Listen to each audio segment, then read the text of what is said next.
Good evening, this is Shalini. Welcome to 6 TV bulletin updates చూద్దాం. కాళేశ్వరం ప్రాజెక్టులో భాగంగా నిర్మించిన మేడిగడ్డ బ్యారేజీని 5 మంత్రుల బృందం పరిశీలించింది. మంత్రులు ఉత్తమ్ కుమార్ రెడ్డి, శ్రీధర్ బాబు, పొన్నం ప్రభాకర్, పొంగులేటి శ్రీనివాసరెడ్డి, కోమటిరెడ్డి వెంకటరెడ్డి బ్యారేజీ వద్దకు చేరుకున్నారు. ఆనకట్టను పరిశీలించారు. మంత్రులతో పాటు ఎమ్మెల్సీ జీవన్ రెడ్డి, ఎమ్మెల్యే వివేక్ కూడా ఉన్నారు.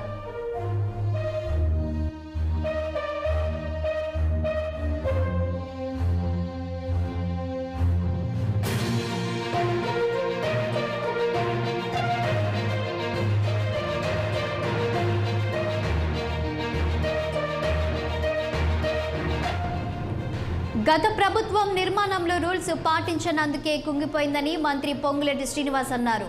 టాప్ లాక్ గేట్స్ పనిచేయకపోయినందుకే కుంగిపోయిందన్నారు. తన మార్కు కనిపించాలనే ఉద్దేశంతోనే మేటిగడ్డ బ్యారేజ్ను నిర్మించారన్నారు.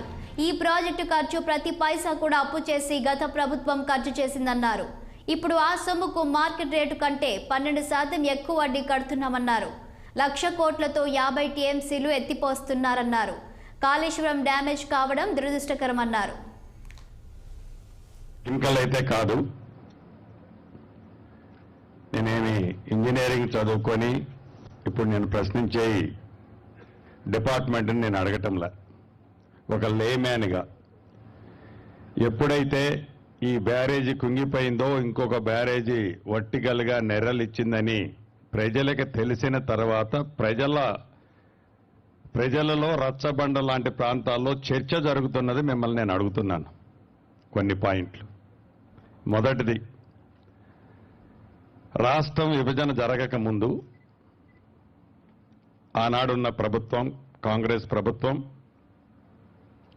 152 మీటర్ల లెవెల్లో పర్మిషన్ కావాలని పక్క రాష్ట్రంతో చాలా సంవత్సరాల నుంచి ఆ క్లియరెన్స్ పెండింగ్ ఉన్నది. 158 అని, చివరికి 156 అని, చివరికి 152 మీద అలానే స్ట్రిక్ ఆన్ అయింది. అప్పుడే దివంగత నేత రాజశేఖర రెడ్డి గారి టైంలో డ్యాము లెవెల్ ఫిక్స్ కాకపోయినా ప్రాణహిత చేవెళ్ల ద్వారా మిగతా పనులన్నీ చేపట్టి డ్యాము లెవెల్ ఫిక్స్ చేసే దాంట్లో అంతర్రాష్ట్ర పక్క రాష్ట్రంతో ఆ ఒడంబడికతో చర్చల్లో ఉన్నారు. ఇందాక మా ఇరిగేషన్ మంత్రి వారు అన్నట్లు ఆనాడు దాని కాస్ట్ సుమారు 38,000 కోట్లు. ఆయకట్టు వచ్చేసి సుమారుగా 12,80,000, సుమారు 13 లక్షల ఎకరాలు ఆయకట్టు. ఇందాక ఈఎన్సీ గారు అంటున్నారు పాత ఆయకట్టు. కాళేశ్వరం ప్రాజెక్టు నిర్మాణంలో గత ప్రభుత్వ హయాంలో 67,406 కోట్ల రూపాయల అవినీతి జరిగిందని మంత్రి శ్రీధర్ బాబు అన్నారు. మేడిగడ్డలో నీరు నిల్వ చేస్తే నీళ్లు నిల్వ చేసినప్పుడు ఊళ్లు ముంపునకు గురవుతున్నాయి. కాళేశ్వరం అవినీతిని వెలికి తీస్తామన్నారు. ప్రాజెక్టుపై రూపాయి ఖర్చు చేస్తే 50 పైసలు రాబడి మాత్రమే ఉందన్నారు. ఇరిగేషన్ శాఖ మంత్రులకు, అదేవిధంగా పెద్దలు సహచార మంత్రులు శ్రీనివాసరెడ్డి గారికి, వెంకటరెడ్డి గారికి, శాసన మండలి సభ్యులు పెద్దలు జీవన్ రెడ్డి గారికి, శాసనసభ్యులు మాజీ పార్లమెంట్ సభ్యులు వివేక్ గారికి, ఈఎన్సీ గారికి, మిగతా అధికారులకు, కాంట్రాక్ట్ సంబంధించిన పెద్దలకు, పాత్రికేయులు, గౌరవ మంత్రి గారి ద్వారా అంటే మేము జిల్లాకు సంబంధించిన కూడా కొన్ని అంశాలు అన్నప్పుడు చూడడానికి కూడా నిషేధం, వినడానికి కూడా తెలియని పరిస్థితి. ఒక 2-3 అంశాలు. ఇది ఒక మానస పుత్రిక గత ప్రభుత్వంది. అసెంబ్లీలో పవర్ పాయింట్ ప్రజెంటేషన్ చేసి రీడిజైన్గా మార్చారు, మనకు ఎవరికప్పుడు అవకాశం లేకుండా. దీని ద్వారా అసలు ఎంత నీటిని లిఫ్ట్ చేసిండ్రు ప్రాజెక్టు పూర్తయిన దశలల్లా, ఎంత నీటిని రైతాంగానికి ఇచ్చిండ్రు, మళ్ళీ ఎంత నీటిని మళ్ళీ కిందికి వదిలిపెట్టాల్సి వచ్చింది, కరెంటు బిల్లు ఎంత వచ్చింది, ఎంత ఏరియా పారకం పెరిగింది. దాంతోపాటుగా సాంకేతికంగా ఢిల్లీకి సంబంధించిన అశ్విన్ బందోద్యా వారు ఒక నివేదిక ఇచ్చినారని చెప్తా ఉన్నారు. సాంకేతికంగా ఇప్పుడున్న ప్రాజెక్టు పనిచేస్తుందా లేదా అని. పోలీస్ కుట్ర కేసులో స్పష్టంగా వాళ్ళు చెప్తా ఉన్నారు, దానికి సంబంధించిన బాంబు అటువంటి అవకాశమే లేదనేటువంటి నివేదిక ఎఫ్ఐఆర్ లోపల ఇచ్చినటువంటిది తప్పు. ఆ రోజు దృష్టి మరల్చడానికి ఆనాడు ప్రభుత్వం ఒక పిటిషన్ ఇప్పించింది. దాని తర్వాత ఎఫ్ఐఆర్ చేసిరు. జాగిలాలను పంపిర్రు, దాని తర్వాత ఫోరెన్సిక్ నిపుణులు తీసుకున్నారు, అన్ని రిపోర్ట్లు మొత్తం ఎవ్రీథింగ్ తీసుకొని ఇందులో అటువంటి కుట్రకోణం లేదు, బాంబులు పెట్టే పరిస్థితి లేదు, 10 టీఎంసీల నిల్లునంగల బాంబులు పెట్టేటువంటి ప్రతిభావంతులు ఈ దేశంలో లేరనేది స్పష్టం చేశారు. సో సాంకేతిక లోపం మళ్ళీ భవిష్యత్తు నిర్మాణం సంబంధించి మీరు గౌరవ పెద్దలు ప్రభుత్వం నిర్ణయం తీసుకుంటారు. కానీ ఇంతకుముందు చెప్పినట్టుగా ఈ ప్రాజెక్టుకు సంబంధించి మానస పుత్రిక మాకైతే సరే గౌరవ ప్రాజెక్టు చర్చ లేదని అడిగితే అది ఫ్లడ్ ఫ్లో కెనాల్ కింద వస్తుందని చెప్తాను, దీనికి సంబంధం లేదని. కానీ ఆనాడు అక్కడి నుంచి కూడా బస్సులు తీసుకొచ్చి దీని అంతా కూడా అంతా టూరిజం అంతా మొత్తం ఒక పెద్ద వ్యవస్థగా మార్చారు కదా. ఇవాళ ఇది ఆ ప్రయోజనం లేనప్పుడు దానికి సంబంధించినటువంటి మానస పుత్రిక పరిస్థితి ఏంది భవిష్యత్తుకు సంబంధించి ఇన్ని వందల కోట్ల మేడిగడ్డ ప్రాజెక్టు విషయంలో తమ అనుమానాలు నిజమయ్యాయని మంత్రి ఉత్తమ్ కుమార్ రెడ్డి అన్నారు. కాళేశ్వరం ప్రాజెక్టు వాస్తవాలను ప్రజల ముందుకు తీసుకువస్తామని తెలంగాణ జల వనరుల శాఖ మంత్రి ఉత్తమ్ కుమార్ రెడ్డి అన్నారు. మేడిగడ్డ కుప్పకూలినప్పటి నుంచి ఇప్పటి వరకు కేసీఆర్ స్పందించలేదని ఉత్తమ్ కుమార్ రెడ్డి ఆరోపించారు. 3 ఏళ్లలో కాళేశ్వరం కుప్పకూలడం ప్రభుత్వానికి సిగ్గుచేటన్నారు. సహచర మంత్రివర్యులు, స్థానిక శాసనసభ్యులు, ప్రియ మిత్రులు శ్రీధర్ బాబు గారు, గౌరవ మంత్రివర్యులు కోమటిరెడ్డి వెంకటరెడ్డి గారు, గౌరవ మంత్రివర్యులు పొంగులేటి శ్రీనివాసరెడ్డి గారు, గౌరవ మంత్రివర్యులు పొన్నం ప్రభాకర్ గారు, పెద్దలు గౌరవనీయులు శాసన మండలి సభ్యులు జీవన్ రెడ్డి గారు, గౌరవనీయులు పార్లమెంట్ సభ్యులు వివేక్ వెంకటస్వామి గారు, అదేవిధంగా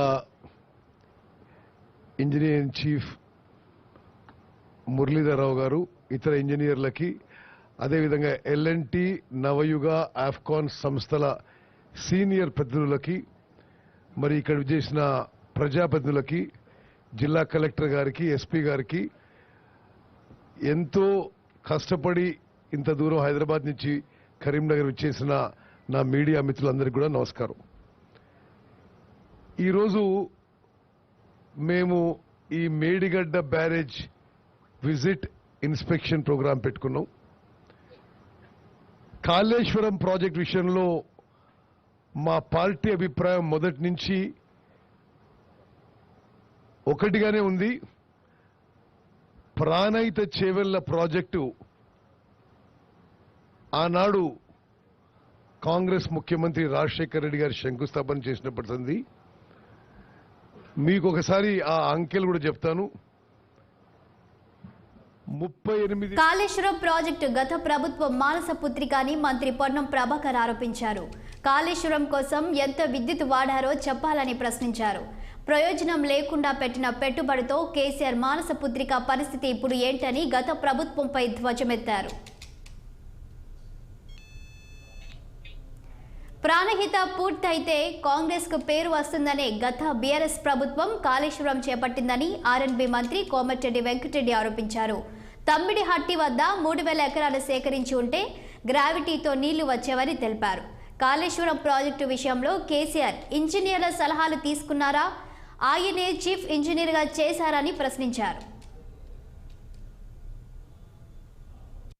గౌరవ మంత్రివర్యులు ఇరిగేషన్ శాఖ మంత్రులు ఉత్తమ్ కుమార్ రెడ్డి గారికి ముందుగా ధన్యవాదాలు తెలియజేసుకుంటూ, ఎంతో మందికి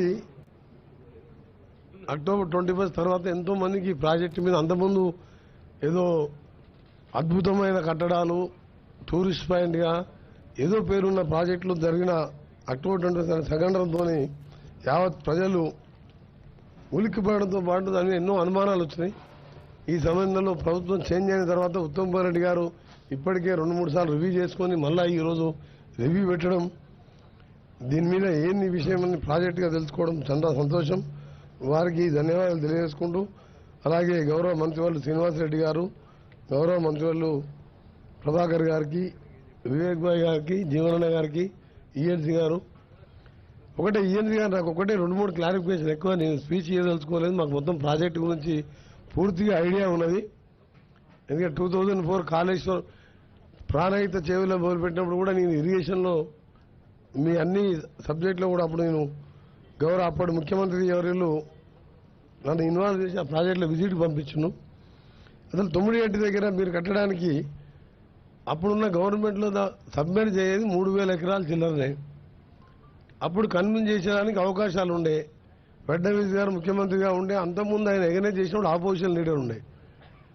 గవర్నర్గా విద్యాసాగరరావు అప్పటి ముఖ్యమంత్రి కేసీఆర్ గారికి దగ్గర బంధువు. ఒప్పించి ₹1 కోటి ఎకరానికి ఇచ్చిన తుమ్మడేటి దగ్గర 152 కట్టితే గ్రావిటీతో entire project up to Chevella Vikarabad వరకు ఇప్పటి వరకు 8 years బ్యాక్ ఈ ప్రాజెక్ట్ కంప్లీట్ అయ్యి ఒక 38,000 అన్నాము, ఇంకో 20,000 కోట్లు పెట్టుకుంటే మొత్తం కంప్లీట్ అవుతున్నాయి. అంటే ఈ వాంటెడ్లు చేసిందా, అతను ఇంజనీర్స్ ఏమైనా అడ్వైస్ తీసుకున్నా, లేకపోతే కేసీఆర్ గారు ముఖ్యమంత్రిగా ఆయననే చీఫ్ ఇంజనీర్గా డిజైన్ చేసిందా, ఇది అసలు ప్రజలకు తెలియాలి. అసలు ఇది ఎవరైనా కిందికి పోయే గ్రావిటీ పోయి కింద పోయే వాటరు కింద 3 బ్యారేజీ కట్టి పైకి తీసుకొచ్చి కిందికి వదిలిపెట్టడము అదొక తుగ్లక్ చర్య. అది ఇంకా మీరు రాను ఇంకా కిందికి పోయి పోలవరం దగ్గర కట్టి మళ్ళీ 3 బ్యారేజీ కట్టేవాళ్ళు. మీరు ఏంది పని అది?